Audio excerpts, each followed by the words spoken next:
আপাতত দূরত্ব চাই, মনের কোলাহল, প্রচুর মানুষের মুখরতা থেকে সরে একটা নিঃশব্দ আশ্রয় খুঁজছি, যেখানে আমায় কেউ ছুতে পারবে না। সেভাবে কবিতা পড়া যায়? এই যে কান্নাকাটি শুরু করেছে, অবশ্য কান্নার রিজন আছে। ওর বাচ্চা দুটো হচ্ছে ঘরের ভেতর, সেই রাতে ওকে একটু বাইরে বের করে দেওয়া হয়, যেহেতু সে পোষা বিড়াল না আমাদের। তো সকালবেলা সে বাচ্চাদের সাথে সময় কাটায়। এদিকে হচ্ছে আমাদের বিয়াই বাড়ি থেকে, গ্রামের বাড়ি থেকে কিছু অর্গ্যানিক শাক সবজি এসেছে কাল রাতেই। তো এত রাতে এসেছে, তখন কিছুই করা যায়নি। তো এখন খালাকে দিয়েছি এগুলো বেছে কুটে ধুয়ে দেওয়ার জন্য। তো খালা তো পুরোপুরি আমি জানি এটা ঠিকঠাক মতো করবে না, তারপরেও প্রাথমিকভাবে সে কাজটা এগিয়ে দিই, বাকিটা আমি বাছাই করে নিব পরে। এখন কি আর করা, এই মায়া বিল্লিটার জন্য কবিতা আবৃত্তি করা যায়নি। কবিতা যদিও আমি আবৃত্তিকার না, কিন্তু কবিতা পড়তে ভালো লাগে। তো কবিতা তো এখন আর পড়া যাচ্ছে না, এখন কিচেনে চলে এসেছি। তো কিচেন সম্পর্কে কিছু টিপস দিই, কিচেনের নানাবিধ জিনিসপত্র নিয়ে।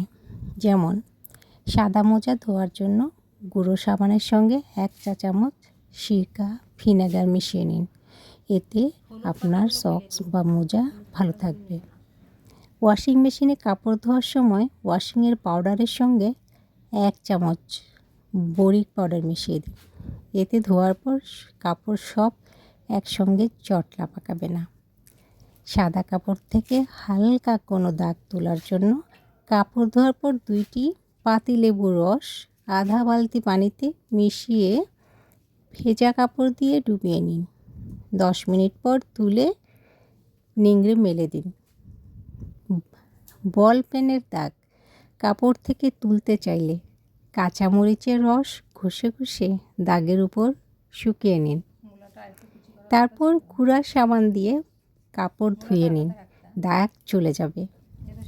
তেল চিটচিটে তাক বা কাঠের র্যাক পরিষ্কার করার জন্য 1 কাপ পানিতে 1 চা চামচ সরিষার তেল মিশিয়ে নিন। এই মিশ্রণ মসলিনের কাপড় দিয়ে ঘষে ঘষে মুছে নিন,